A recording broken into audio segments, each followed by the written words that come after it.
Hello, good evening, everyone. The topic is evolution of Indian foreign policy. Indian foreign policy refers to the way a country manages its relation with other countries while securing its national interest, security, and development. I have divided this phase into two parts during 21st century and before 21st century. Let's start with before 21st century. Before independence, India did not have any independent foreign policy. After independence, Jawaharlal Nehru has shaped the Indian foreign policy. He believed in non-alignment, economic, strategic autonomy, and peaceful coexistence.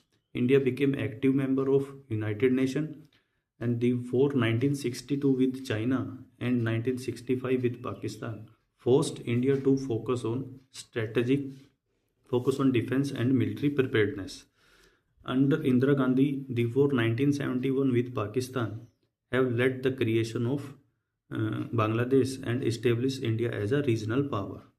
Nuclear test in 1971 and 1998 confirmed the India's nuclear status.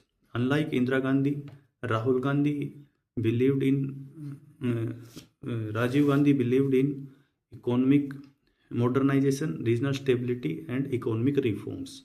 In 1990s, economic liberalization have changed the foreign policy, giving importance to economic reforms. Look East policy, Gujarat Doctrine, and entry into World Trade Organization reflected this phase.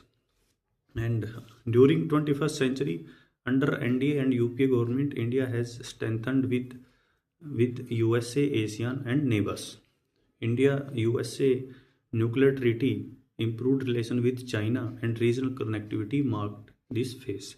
Since 2014, India's foreign policy under Prime Minister Narendra Modi has focused on neighborhood first, Act East, Indo-Pacific cooperation, and global governance on climate change. In conclusion, I would say Indian foreign policy have evolved from idealism to realism and non-alignment to alignment. It balances India's interest with global responsibility, aiming to secure India's place as a confident and responsible global power. Thank you all.